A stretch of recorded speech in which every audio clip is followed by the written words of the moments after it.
domingo à noite, mas eu me recuso a assistir o Fantástico, sabe? Pode assistir se você quiser, claro, mas o fato é que desde 1997, quando eu morava em Franca, é que eu não assisto esse programa, né? Eu me lembro, um domingo eu estava sozinho em casa e eles lançaram um clipe, até então perdido, obscuro, dos Beatles, chamado Free as a Bird. E naquela época não tinha ainda internet assim como hoje, né, os smartphones e tal. E então eles faziam aquelas enquetes, aquelas pesquisas através do 0800, né?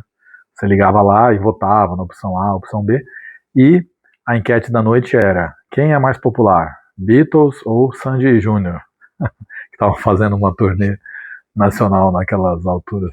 E claro que Sandy Júnior ganharam dos Beatles, né? E tudo bem, né? Não estou duvidando, eu só não assisti mais, né? Bom, isso dito, deixa eu ligar meu gadget aqui.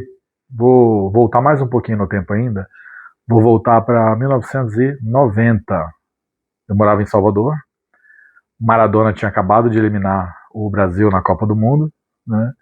E eu tinha um amigo, um pouquinho mais velho, ele tinha uns 16 anos, argentino, Pablo Rubino, que me acompanha nas redes sociais e porque eu tenho um grande carinho, né, muitas memórias boas. E estávamos lá, eu acompanhava ele na quarentena involuntária, porque como a Argentina tirou o Brasil, ele não podia sair na rua, né? Que a molecada queria pegar ele, o que é um absurdo, né?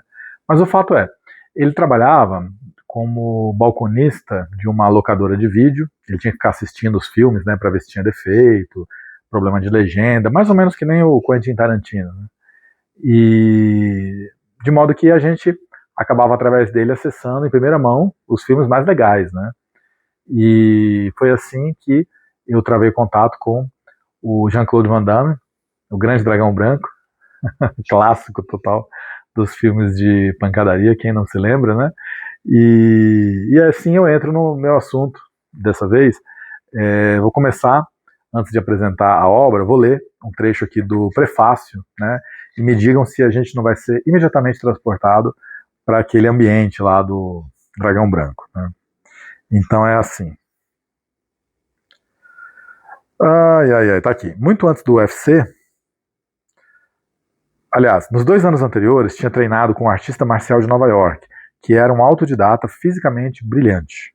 Muito antes do UFC, ele ensinava a um bando de alunos uma versão mais primitiva de artes marciais misturadas. Além de ser faixa preta em várias delas, o professor tinha praticado kickboxing profissional e participado de lutas clandestinas do bairro Chinatown, em Nova York, e nas reservas de nativos americanos de Long Island. Em um loft de Manhattan, ensinou a mim e a alguns colegas kickboxing, boxe, kung fu, wing chun, luta corpo a corpo e luta com facas. Depois que coloquei as mãos em uma cópia da fita cassete de Rorion Grace, Grace in Action, em 1990, meus colegas e eu assistimos aquilo uma vez atrás da outra. Antes da internet, aspirantes a artistas marciais trocavam fitas como artefatos religiosos. E nenhuma era mais cobiçada do que Gracie in Action. Ela não apenas serviu como introdução aos Gracie, a primeira família de jiu-jitsu brasileiro, como abriram nossos olhos graças às cenas de brasileiros magrelos enfrentando e sufocando kickboxers muito melhores que a gente.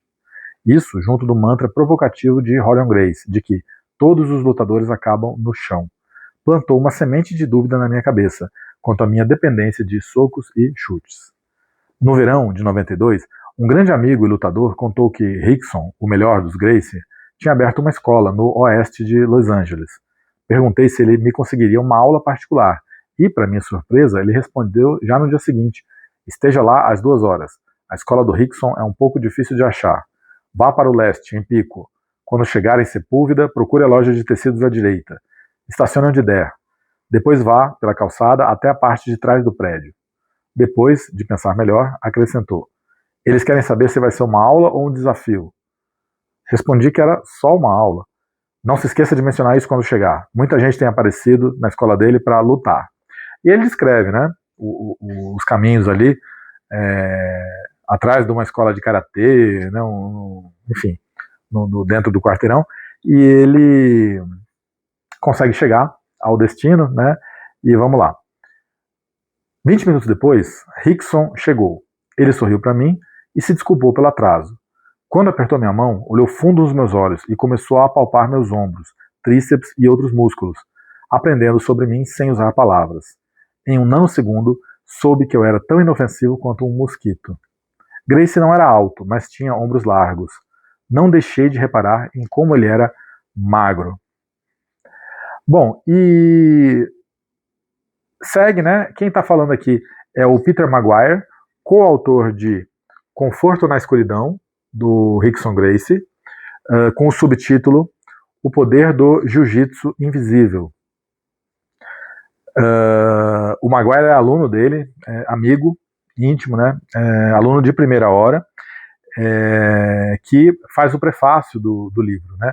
E aí, quando você acha que você vai encontrar um Cobra Kai, né? Aquele estilo durão e coisa e tal, você encontra aqui, na verdade, muito mais alguém parecido com o Sr. Miyagi, né? Vou continuar lendo outro trecho, diz ele. No fim daquela primeira hora, Rickson havia me conquistado por ter desafiado o meu intelecto, e não meu ego. Examinei-o e tentei resolver o problema físico que ele apresentava, e minhas respostas eram validadas ou refutadas por tentativa e erro no tatame.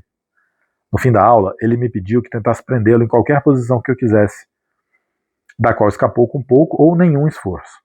Em seguida, Rickson mandou que eu tentasse dar um tapa nele, e em segundos me prendeu em um nó. A única evidência de qualquer esforço por parte dele eram suas exalações ritmadas. Enquanto eu me arrumava para ir embora, os soldados da linha de frente de Gracie chegavam, lambiam suas feridas e se preparavam psicologicamente para a aula seguinte. E aí, vou pular um trecho aqui, ele continua assim. O surfista havaiano Leonard Brady foi quem melhor os descreveu. No fim da minha aula particular com Rickson Gracie, em sua famosa Academia do Pico, a turma seguinte chegava, todos sem camisa, cheios de atitude, muito tatuados. Parecia o pátio de uma prisão na hora do exército. Bom, com edição da HarperCollins e tradução, sim, porque o Peter Maguire é americano, né? Tradução de Gabriela Colicinho, né? Rickson Gracie traz aqui nesse segundo livro, diferente do primeiro, Respire, né? Não as coisas que ele fez, né? E a pessoa que ele foi, mas as coisas que ele pretende fazer, né? E a pessoa que ele escolheu se tornar. Eu tenho uma profunda admiração pela família Gracie, lógico, né? Não só pela questão das artes marciais, da supremacia que eles demonstraram, mas principalmente pelo sentimento nítido, né, que todo mundo percebe, admirável, de família. Né? É um tesouro que eles têm para mostrar, né, que é possível, né, aquela turma coesa, aquela turma que se respeita e tal. O Rickson publicou, há uns 2 anos, o quadro dele de saúde atual, né, então não é nenhum segredo, né, que ele foi acometido por um karma irônico, palavras dele, pelo mal de Parkinson. Então você imagina, né, um gênio da inteligência motora, né, da estratégia corporal, enfim, da educação física, sujeito agora, né, a esse tipo de prisão de movimentos, né, porque ele não pode mais desempenhar a mesma performance, né, e é assim que ele busca se reinventar, né. Eu lembro de ter assistido uma entrevista há um tempo dele com o Pedro Bial, e que ele conta, né, que a maior luta da vida dele, da qual ele saiu perdedor, foi a morte do filho. E você sente ali no entrevistador, no Bial, né, o olhar de pura admiração, né, porque o Rickson tem essa coisa, né, ele tem uma aura energética, assim, algumas pessoas têm isso, né, uma tensão, né, natural, né, que faz você prestar atenção no que ele está falando e se admirar. Né? Isso nos traz a reflexão que, muito mais que os valentões, né, de ocasião, os bullies da escolinha, quando éramos crianças, né, os grandes inimigos, né, na vida, eles são invisíveis, né, eles não se tocam, né, a tristeza, o desânimo, isso acontece com todo mundo, né? Não é possível que seja só comigo, né? Quem é que nunca foi traído, né, por uma pessoa que confiava e que no dia seguinte começa a usar contra você, né, tudo aquilo que você confiou, né? Quem é que nunca teve um chefe ou uma chefe, né, que é assediadora, né, mas você acaba ficando por causa do dinheiro? Quem é que nunca teve um sócio, né, que contou uma mentira deslavada, né, e no instante seguinte abriu uma empresa concorrente na sua frente, né, tentando levar clientes, né? Quem nunca passou por isso, né? Eu nem estou falando dos invejosos, hein? Então, eu, depois de pensar um pouco e de viver bastante, eu quero crer que essa é uma condição da vida na Terra, né, no planeta Terra, né, a luta, ela é inescapável. Você pode olhar a natureza. Eu já comentei sobre isso em outros vídeos, né, a própria perspectiva de Darwin, né, as plantas que são bonitas e cheirosas, né, elas têm uma estratégia de sobrevivência e de proliferação ali por trás daquilo, né, isso quando elas não têm espinhos mesmo, né. Os animais pode ser um pet, né, a gente sabe como eles são territorialistas, né, e o que eles fazem para defender o que eles entendem ali que é importante para eles, né. Então, se a luta é inescapável, é melhor saber lutar, né. Eu me lembro, quando eu vim morar em São Paulo, no ano 2000, aconteceu de eu ingressar numa associação esotérica, cujo nome não vem ao caso, até porque eles também não estão interessados em divulgação, mas que me marcou bastante, né? Mudou, eu acho que até a minha personalidade, né, dentro do que é possível. Eu tinha ali meus 20 e poucos anos, 22 anos, né? Eu gosto de dizer que eu entrei lá um menino e saí de lá feito um homem, né? Tamanha a importância, tamanha o peso das lições que me foram ali compartilhadas. E eu lembro que uma das passagens, uma das histórias que eles contavam era a de um médico paulistano, Renato Maiol, se eu não estou enganado, né, que teria escrito um livro, ou não sei se é na condição de lenda urbana, não sei, em que ele falava do sistema de cura através da mentalização, né, através da tela mental. Então, por exemplo, pacientes desenganados mesmo, né, seja com câncer ou outras doenças, ele estimulava ali uma espécie de introspecção em que a pessoa descia ao nível das células, né, e ele imaginava ali um exército de samurais, com espada e tudo, né, cortando as células cancerígenas ou qualquer que fosse ali o agente causador da doença, né, e que isso promovia uma melhora efetiva, né, se não a cura, pelo menos na disposição de ânimo das pessoas, né. Pode chamar de placebo, se quiser, né, eu acho que nessas horas, literalmente, vale tudo, né. Voltando ao Rickson Gracie e aos Gracie, né, eu tenho na minha mesa de trabalho, desde que eu me entendo por gente na vida profissional, uma miniatura do Royce Gracie, né, que é meu ídolo da vida, né. Fiz um outro vídeo aqui também falando sobre Jigoro Kano, o fundador do judô, e eu não sou lutador, hein? Eu sou um wannabe, né? Eu sou um lutador frustrado. Quem sabe na próxima encadernação eu não venho com uma proposta diferente, não outro formato. Mas eu admiro muito, né? O dia que eu tiver coragem, inclusive eu hei de fazer uma tatuagem do sensei Jigoro Kano, do qual derivou, né, do trabalho dele derivou, como uma evolução, o jiu-jitsu brasileiro, né, que é mais especializado e tem um objetivo mais prático. Bom, continuando no livro aqui, agora eu vou mencionar as palavras do próprio sensei Rickson Gracie no capítulo 1.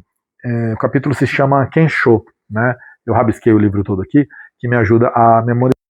Kensho, segundo o editor, seria um termo em japonês comumente utilizado para descrever uma experiência inicial de iluminação, de despertar para o seu verdadeiro ser, né? Uma descoberta de cunho até espiritual, né? Então, diz assim o professor. Espera que eu vou achar o trecho exato, para não me alongar demais. Bom, ele vai contando, né, a experiência dele como professor, desde os primeiros alunos até alunos que não tinham características físicas de lutadores, né? E ele explica que foi assim que, agora, aliado ao drama do Parkinson, ele desenvolveu o que ele chama de jiu-jitsu invisível, né? Mas vamos lá, deixa ele falar. Mais recentemente, trabalhei com um mestre enxadrista, um verdadeiro intelectual que apresentava um problema bem diferente. Ele tinha um nível de confiança muito alto, mas estava preso dentro da própria cabeça. Pensava demais a respeito de tudo, e sua vida era guiada sempre pelo pensamento, raramente pelo que sentia. Psiquiatras, terapia, remédios, meditação, yoga, álcool, tai chi, ele tentou de tudo, mas nada o ajudou a encontrar o equilíbrio. Quando apertei sua mão pela primeira vez, olhei em seus olhos e abri meu coração, pensando: o que esse homem precisa para se sentir mais seguro, tomar decisões e ter autonomia? Decidi que meu primeiro objetivo seria despertar seus sentidos, trazê-lo para a realidade física e atuar em sua insegurança mental. Para mim, uma mentalidade segura é responder espontânea e reflexivamente a qualquer situação. Muitas vezes, em conflitos mentais ou físicos, as pessoas travam como um cervo sob os holofotes e não conseguem enxergar uma estratégia, muito menos colocá-la em prática. Por diferentes razões mentais, físicas ou espirituais, elas estão empacadas. Xadrez é um jogo que requer muita estratégia, então eu sabia que essa parte do jiu-jitsu faria sentido para esse aluno específico. Não sabia, porém, como ele reagiria à dimensão física da coisa, porque ele estava fora de forma e sua conexão com o seu corpo era tênue para dizer o mínimo. Quando me movi, vi e senti que o enxadrista não colocava muita fé na capacidade de seu corpo de fazer o que eu pedia. Notei que sua mente estava pensando demais. Eu parava o que quer que estivéssemos fazendo e o guiava em um exercício simples de respiração. Algumas inspirações profundas e fortes inspirações eram tudo o que precisava para trazê-lo de volta a seu corpo e colocá-lo no caminho certo outra vez. No fim da primeira aula, o enxadrista conseguiu criar uma conexão comigo, mas ainda mais importante, foi capaz de se conectar consigo mesmo. Em vez de se perder em pensamentos, estava agradavelmente perdido na respiração e no movimento. Depois de apenas 2 aulas, meu novo aluno já usava suas vantagens contra meu poder, sua técnica contra minha velocidade e a respiração para lidar com as emoções. Não apenas se movia de modo mais preciso, como também sua capacidade de tomar decisões estava mais afiada e seu controle emocional havia melhorado. O enxadrista foi embora de Los Angeles com muito mais confiança e fé em seu físico. Vamos lá, vou pular um trecho. E diz assim: quando nos encontramos pela primeira vez, ele funcionava com 1 cilindrada. 48 horas depois, com 4. 2 anos depois, o enxadrista ainda faz aulas de jiu-jitsu, 1 vez por semana. E embora faça apenas aulas particulares, e provavelmente nunca vai chegar à faixa azul, está tudo bem para ele. E eu o respeito por seguir entrando no tatame. Ao coreografar dramas físicos e forçar as pessoas a resolverem os problemas propostos, consigo fazê-los sentir e experienciar os conflitos não resolvidos, as emoções suprimidas que as atrapalham e limitam. As mesmas ferramentas que usam para resolver os problemas físicos podem ser usadas em suas vidas pessoais. Por mais que seja impossível resolver todos os traumas do passado de alguém, pelo menos posso trazer esperança e estratégia para que consigam seguir em frente. E assim é o jiu-jitsu invisível, né? O professor ainda fala o seguinte: conforme fiquei mais velho, a maneira como me vejo enquanto professor mudou, o que ampliou meus horizontes no jiu-jitsu. Isso me inspirou a criar um currículo simplificado para as pessoas comuns que não têm interesse em faixas coloridas, orelhas quebradas e conflito físico. Mesmo que você não seja um lutador, se sua mente e seu corpo estão em sincronia, você pode tomar decisões melhores e mais confiantes na vida. Pessoal, estou adorando essa leitura, Conforto na Escuridão, recomendo, estou no meio do livro, quis parar para gravar, para compartilhar esse sentimento de empoderamento mesmo, que essa leitura está me trazendo. Quero concluir com as palavras do Peter Maguire, do quem faz o prefácio, quando ele conclui assim: levei muitos anos para perceber que, mais do que a habilidade de realizar chaves de braço, estrangulamentos e rasteiras, Rickson Gracie tinha me dado a confiança para lutar pelo que eu acredito que seja certo, falar a verdade independentemente das consequências, proteger aqueles que não têm o poder para proteger a si mesmos, e ficar calmo e improvisar quando os planos A, B e C falharem.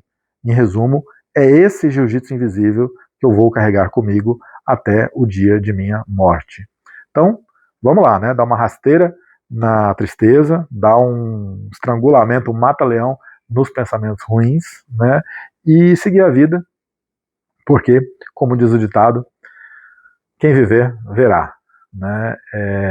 Tem uma frase do Jigoro Kano, muito apropriada para o momento, ele diz assim, com relação ao judoca, que o judoca tem de sempre proteger os fracos, mas sem jamais ser um deles. Né? É isso. Né? Conforto na escuridão. Vamos em frente. Muito obrigado.